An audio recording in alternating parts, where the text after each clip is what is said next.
Tonight I'm going to tell you a true story about three very famous Irishmen, Hutton, Dutton, and Donald O'Leary. Now, Donald O'Leary was a grand strap of an Irishman.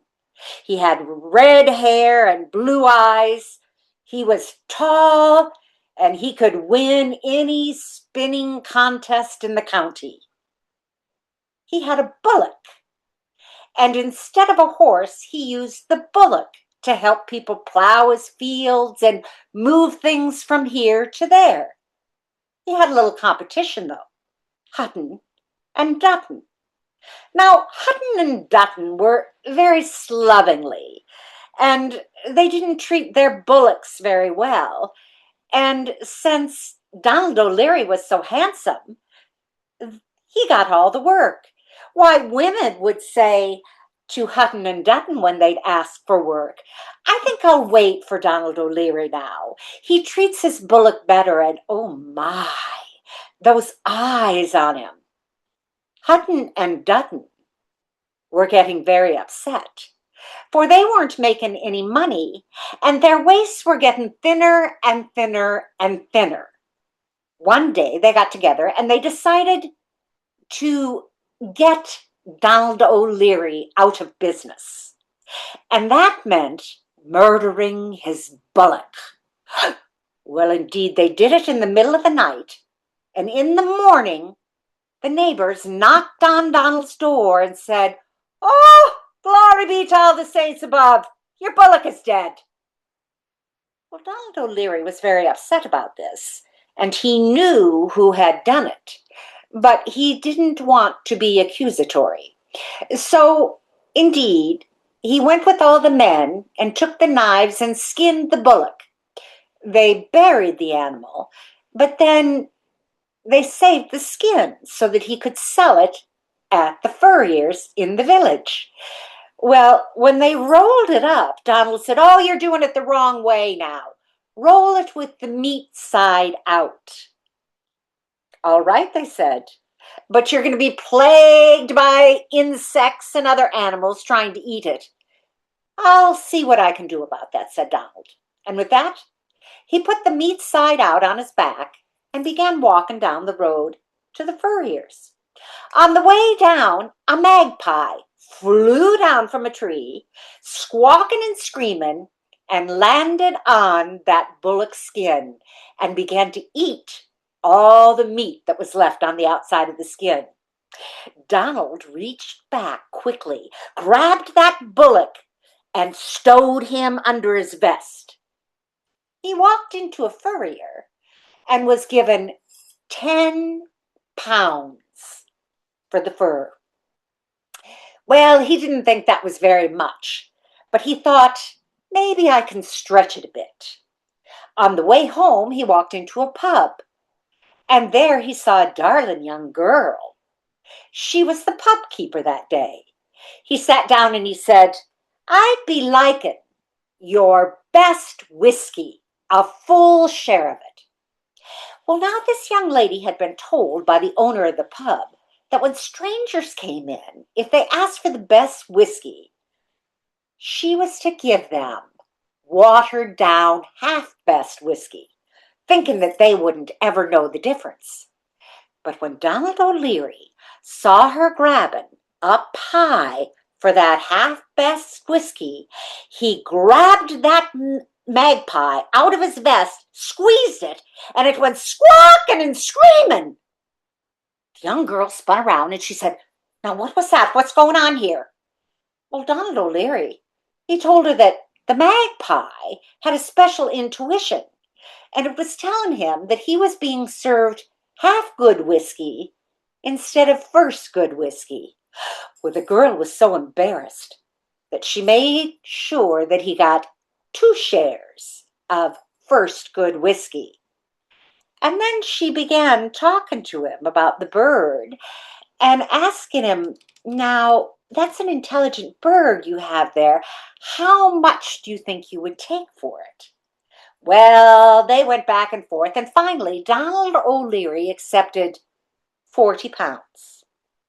He put it in his pocket, gave her the bird, and went walking on down the road. And who should he meet there waiting for him in the village but Hutton and Dutton, asking him how much he had gotten for that bullock skin. Well, he emptied his pockets and he said, I got £50.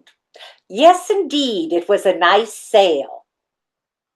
Hutton and Dutton looked at each other and said, what are we doing here, killing ourselves behind these bullocks when we could make more by selling their skins? And don't you know, that night, their 2 bullocks died. They rolled up their skin, the good side in, and went down to town. They couldn't find any furrier that would give them more than 10 bob. Oh, it was a terrible thing. And on the way back home, they realized that they had been tricked by none other than Donald O'Leary. They decided right then and there to murder him and get rid of any competition at all. But don't you know, when they reached the village, they found out what Donald O'Leary had found out that day, and that was that his mother had died. They decided they couldn't kill him now until after he had buried his mother. And so they went and asked him, did he need any help in burying his mother? He said, no, I'm going to take her down to the village down the road. She has relatives down there. And so Donald O'Leary packed his mother on his back and left the village. On down the road he went until he came quite close to the next village, quite near to their well. He unwrapped his mother, stood her up next to the well, and put a nice smile on her face. Then he looked down the way, and what do you think he saw but a young lass walking toward him?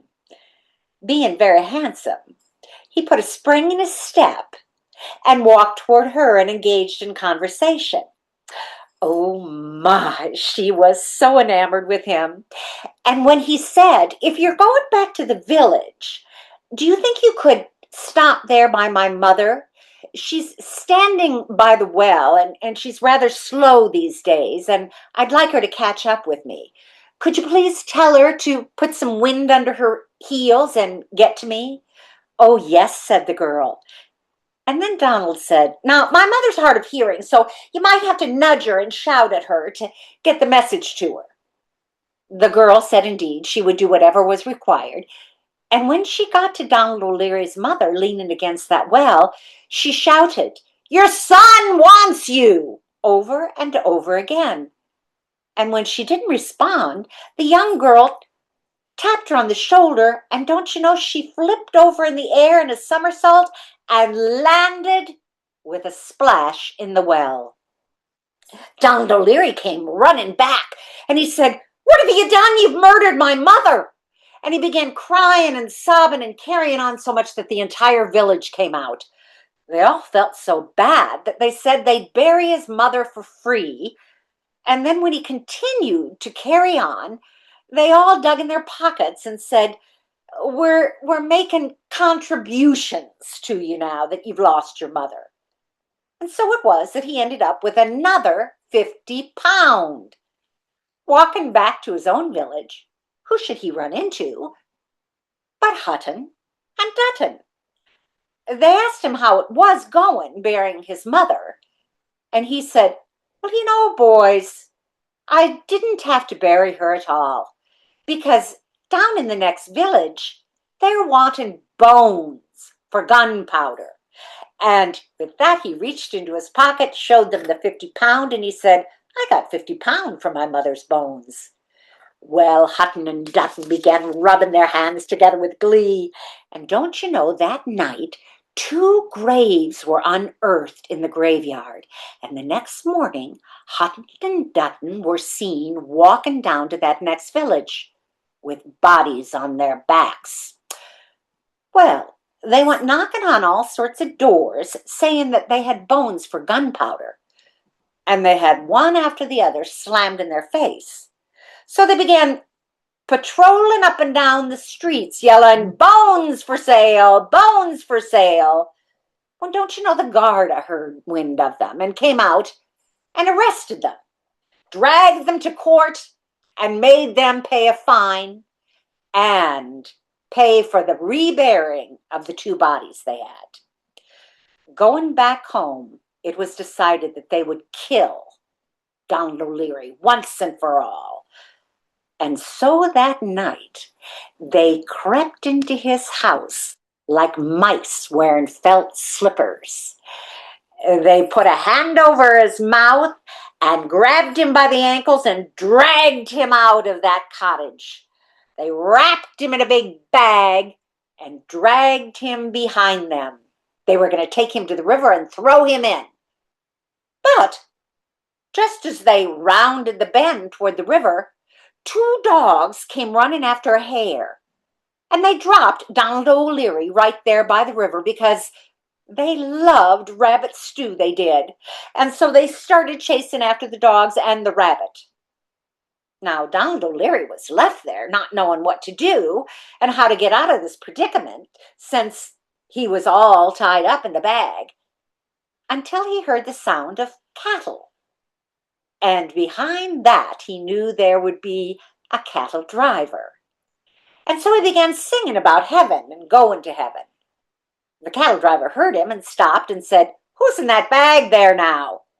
And Donald O'Leary told him and said, "I'm singing because I'm going to heaven." Well, now, that cattle driver wasn't very happy with his job. And he said to Donald, "Oh, I wish I was going to heaven. Could we change places?" And so Donald was unwrapped, got out of the bag, and the cattle driver got right in.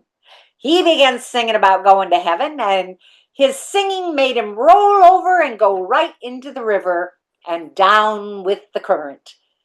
Donald O'Leary, he took the cattle, he drove them for a while, and then he sold them.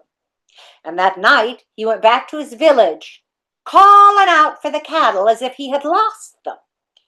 Hutton and Dutton came out and asked him what was about, and he said, "Well, I've got all these cattle, and I need to sell them, and so I'm calling for them." "Where did you get the cattle?" they asked. And he told them from the cattle driver. "Where?" "Well, down by the river." "Would you show us?"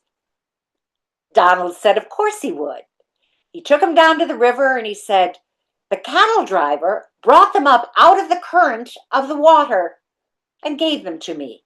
And with that, Hutton jumped right into the river, thinking that he was going to find more cattle in that river. And when he did, he began gulping and thrashing. And Donald said to his friend, "Well, you better help him or he's going to get all the cattle for himself." And so both of them were in the water, floating down with the current, never to be seen again. Donald O'Leary went home with a lot of money in his pocket. He stayed in that same village for the rest of his life, married a red-headed woman, and it seems, they say, that he had 8 red-headed children that were just as beautiful and handsome and clever as he. Now, that's my story, and if there's a word in it that's not true, 'twas not me that put it there.